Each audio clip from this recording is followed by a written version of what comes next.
দেশে সব রকমের অর্থনৈতিক বিপর্যয় আসছে ফুড ক্রাইসিস কিংবা দুর্ভিক্ষর মতো একটা বিষয় সামনে চলে আসছে আমাদের দেশে। এখন প্রশ্ন হচ্ছে, স্টেবল একটা কান্ট্রিতে কেন এই বিপর্যয়, কেন অর্থনৈতিক বিপর্যয় আসবে, কেন ফুড ক্রাইসিস আসবে কিংবা দুর্ভিক্ষ আসতে পারে বলে মনে করা হচ্ছে? এর অন্যতম কারণ হচ্ছে ফুয়েল নাই। ফুয়েল নাই মিন কারেন্ট নাই, ইলেকট্রিসিটি নাই মিন উৎপাদন নাই মিন এ দেশের সব কিছুর চাকা স্থবির হয়ে যাওয়া, অর্থনৈতিক চাকা স্থবির হয়ে যাওয়া।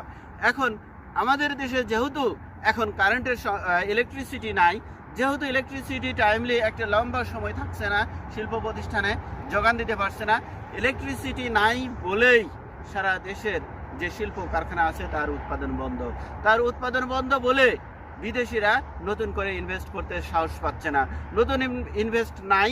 এবং যে শিল্প কারখানা আছে সেখানেও বিদেশিরা অর্ডার দিতে ভয় পাচ্ছে, কেননা টাইমলি আমরা সাপ্লাই দিতে পারবো কিনা এই ভয়ে তারা এই শিল্প কারখানার অর্ডারগুলো চলে যাচ্ছে ইন্ডিয়া, শ্রীলঙ্কা কিংবা ভিয়েতনামের মতো পার্শ্ববর্তী আমাদের প্রতিদ্বন্দ্বী দেশগুলোতে। যেহেতু আমাদের প্রতিদ্বন্দ্বী দেশগুলোতে অর্ডারগুলো চলে যাচ্ছে, সেহেতু আমাদের অর্থনৈতিক বিপর্যয় বড় আকারের পড়তে যাচ্ছি। এটা তো গেল আন্তর্জাতিক।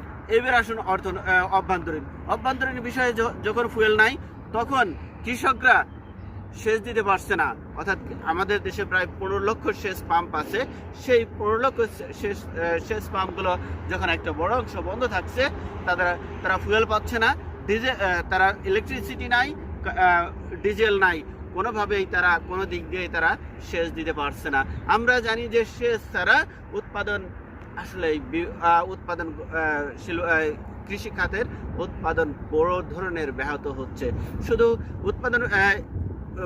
উৎপাদন ব্যাহত হচ্ছে না, এই ইলেকট্রিসিটি নাই বলে সার কারখানা উৎপাদন বন্ধ হয়ে গেছে। 5টা সার কারখানা 4টেই বন্ধ হয়ে গেছে, আর একটা মাত্র সার কারখানা চলছে। অর্থাৎ আমরা বিদেশি সারের উপরে নির্ভরশীল হয়ে যাচ্ছি।